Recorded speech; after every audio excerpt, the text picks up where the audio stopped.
up, we're talking property strategies, including those for your SMSF. And I know a lot of you watching Ausbiz's regular channel would be, self-directed. So from building wealth in accumulation phase, right through to generating income in retirement phase. That's what this next segment is all about. And for that, Andrew Grinsell from Cooee Wealth is joining us now. He helps clients navigate property inside and outside of super. Andrew, welcome. It's great to have you here. Thank you. Great to be here. Well, we can talk property inside or outside the super, but how does your advice differ depending on whether somebody is in accumulation phase, nearing retirement, or actually in retirement?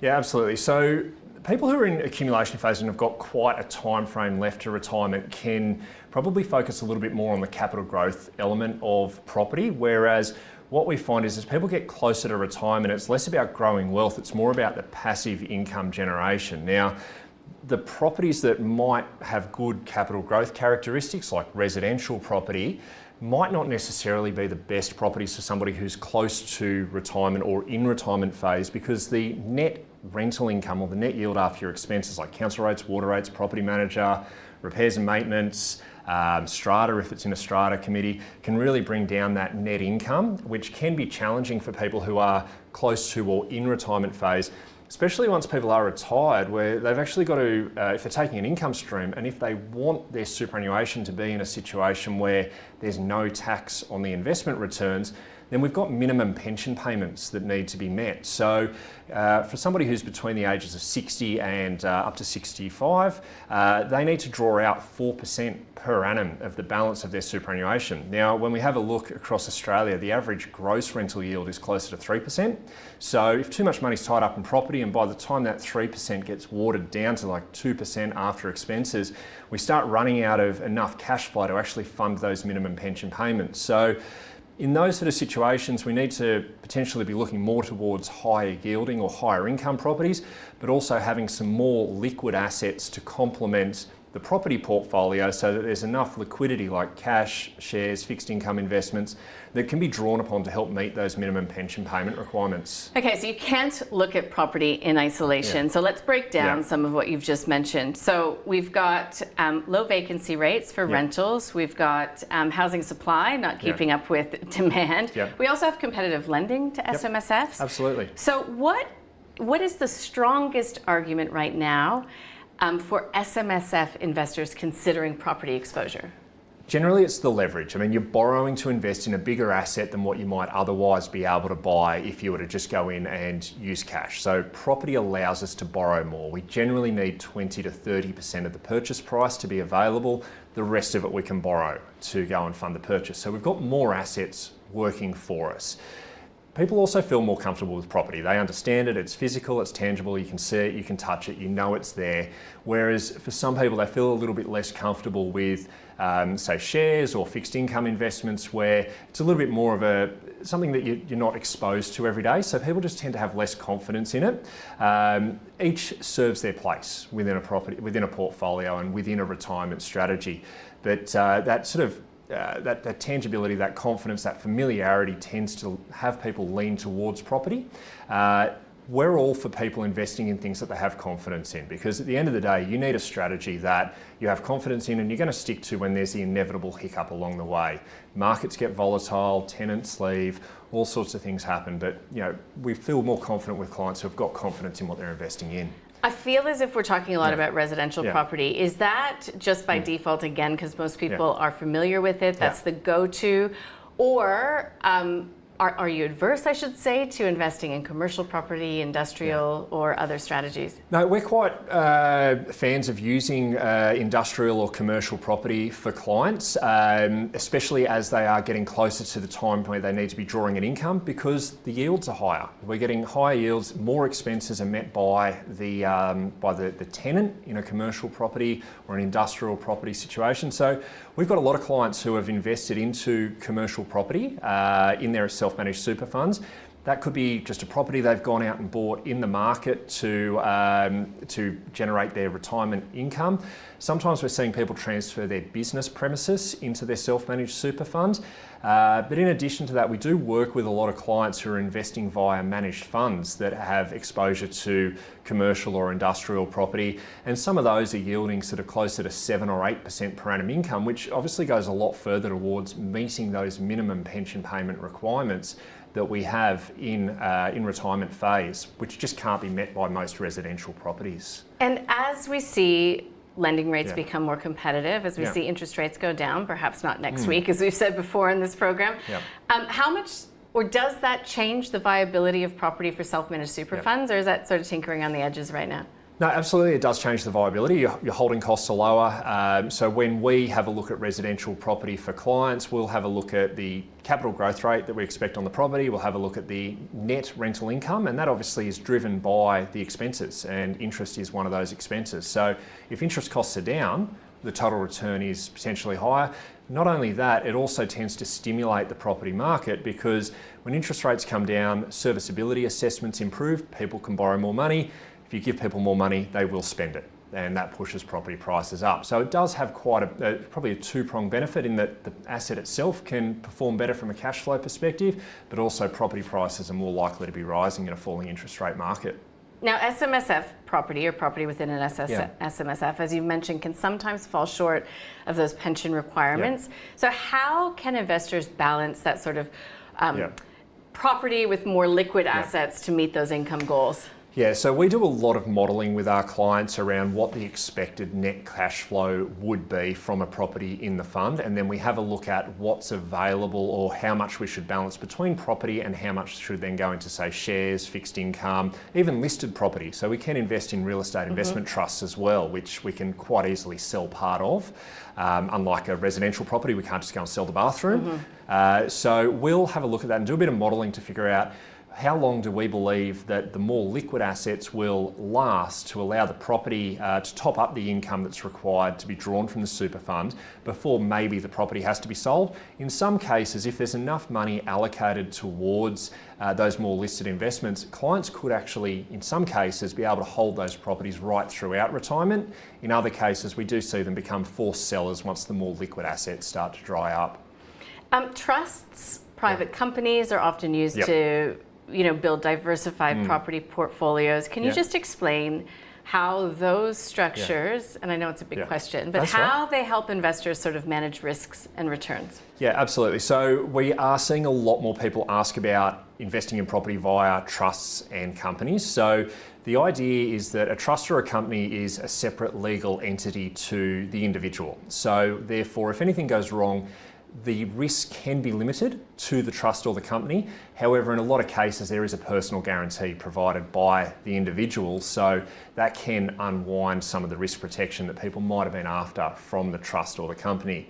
We're seeing a lot of people use trusts and companies for borrowings or for property purchases, because what happens with lender assessments is, in a lot of cases, you can get an accountant to sign a letter basically saying that the trust can look after its own cash flow. So rent covers expenses, we're fine. And that basically means that the bank won't count the loans within that entity when they're doing a borrowing assessment. So a lot of people are using trusts and companies to be able to maximise the number of properties that they have.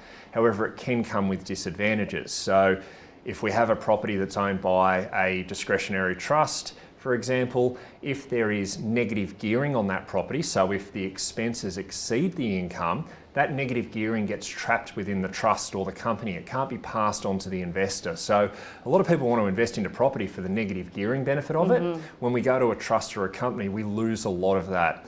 We also run into issues with land tax as well. So in most states of Australia, the land tax exemption threshold, so the value of land that you can own within those entities before you start to incur land tax, is generally a lot lower than the land tax thresholds for an individual property investor. So we do see people start to incur land tax bills, which, New South Wales is 1.6%, in Queensland 1.7%, from lower values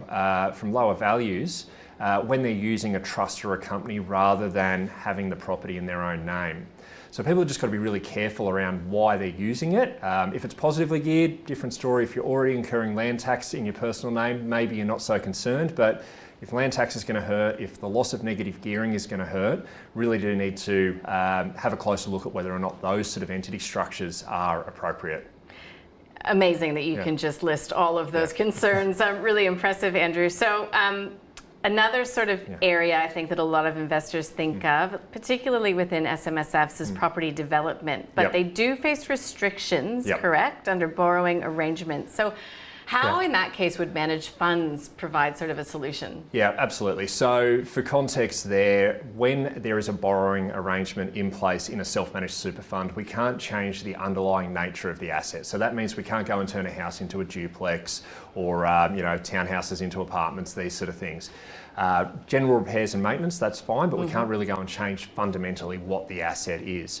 So for clients that are more interested into property development side of things, and just for context, we do have a property consultancy side of our business that does help with this, so we get a bit of exposure to it.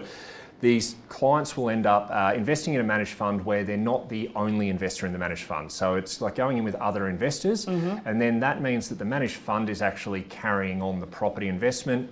Your self-managed super fund owns units in that trust and therefore gets its entitlement to the capital growth and the income generated from the property development activities, but the SMSF itself does not own the property that is subject to the property development, so it does allow for that property development exposure to be obtained through a self-managed super fund. Okay. I'm really putting you through your paces here, so That's thank all right. you. Go for it. You often recommend a minimum SMSF, I was reading in your notes, of around 500,000 before considering direct property. Why is that the case? It's interesting though, because I suppose we get more inquiry from people wanting to set up a self-managed super fund and buy property from people who have got lower super balances than we do from people who have got higher super balances. And I don't know if that's because people with lower super balances feel like they need to be doing more to catch up. But the challenge we have is that the costs of a self-managed super fund are largely fixed. So if somebody comes to us with $100,000, $200,000 in super and they want to go and set up a self-managed super fund to go and buy an investment property, we need to set up an SMSF. That comes with costs. We need a corporate trustee for the self-managed super fund. Most lenders will require it. We then also need another corporate trustee for the limited recourse borrowing arrangement. So we're looking at a few $1,000s worth of setup costs for the self-managed super fund.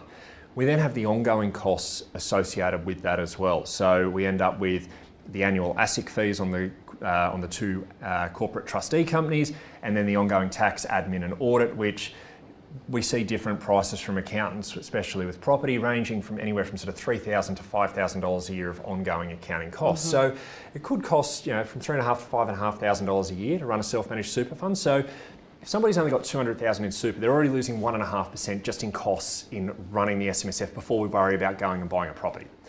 Now, if you've got $200,000 in superannuation and you want to go and buy a property, generally we need about 30% of the property purchase price. So what that does is it means that we're looking at maybe a property purchase of up to $600,000. Almost the entire superannuation balance is going to go into that property purchase. And then at $600,000, it's a tight market for investors. I mean, property prices, it doesn't allow you to get into a lot at 600. We're typically seeing people have to go more regional, more risky, but also, or alternatively, into strata title type properties where the expenses run high.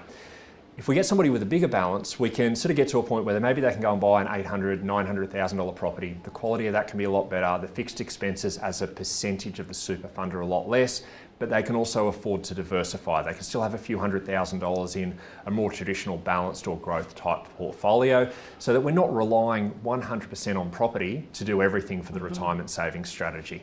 Yeah, and because leverage comes with risk, Absolutely inevitably. It does. So how do you help clients, I guess, determine the right level of gearing? I mean, I think you went a long way to sort of explain that within an SMSF, but do you have a rule of thumb?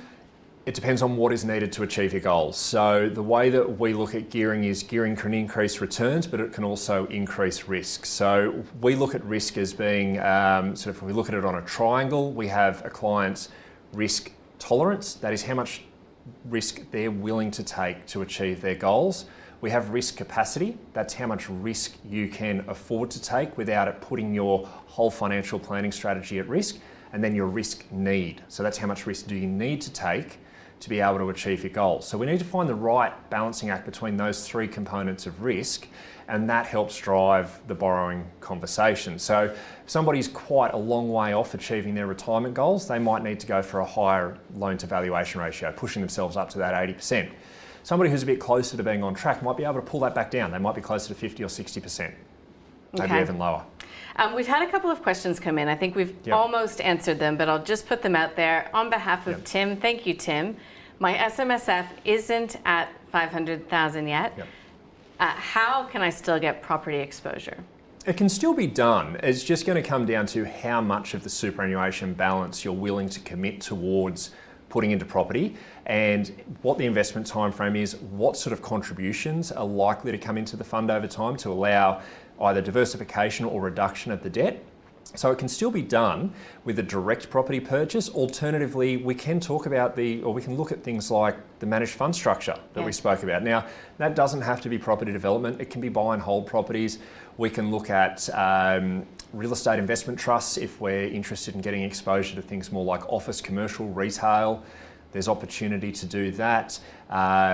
There's multiple options to get that property exposure. It probably comes down to which one is most likely to help Tim get from where he is today to where he wants to be and what his goals are. And what phase of life Tim's in, because we don't know that. We don't know that. I think that's Jason. I've got to start wearing my glasses. If I buy property in my SMSF, does that mean that I'm putting all my eggs in one basket? Well, not if you have other... Depends on how much is left over, right? So if the entirety of the SMSF is property, and we see a lot of people who have got their home, then they've gone and bought a few investment properties outside of super, and then they start to get to a point where they've maxed out their borrowing capacities and they start going, well, where's the next place I can, or where can I get my next property? As if the goal is to accumulate as many properties as possible. And then they start to look at the self-managed super fund as a way to do that. Whereas we'd sort of suggest maybe you take a step back and actually think about, okay, why are you buying the properties? Like, what is it that you want these properties to actually do for you? And is adding another property inside super going to actually help you get to where you want to be, or is it going to work against it? Because in some cases it can work against it. Maybe you don't need to buy another property, or maybe you shouldn't because you've got enough exposure elsewhere, and we should be letting the self-managed super fund do something different. Fantastic. Just one last one from me. So if we were to wrap this all up in a bow, because such good information, and you're thinking about property strategies within an SMSF, what is the smartest way to think about that over the next 5 years? It's got to come down to what are your goals. The property, we see a lot of people see property as the goal. Property shouldn't be the goal, it's what the property is going to do for you. So the smartest thing anyone can do is actually think about, okay, 5 years from now, what would be a position that you would be happy to be in? And then work your way backwards and go, okay, well, what do I actually need to do to get from where I am today to achieve that 5-year objective? And then we find the strategy that best aligns with that. Andrew Grinsell, Cooee Wealth Partners, thank you so much for joining us. Thanks for having me.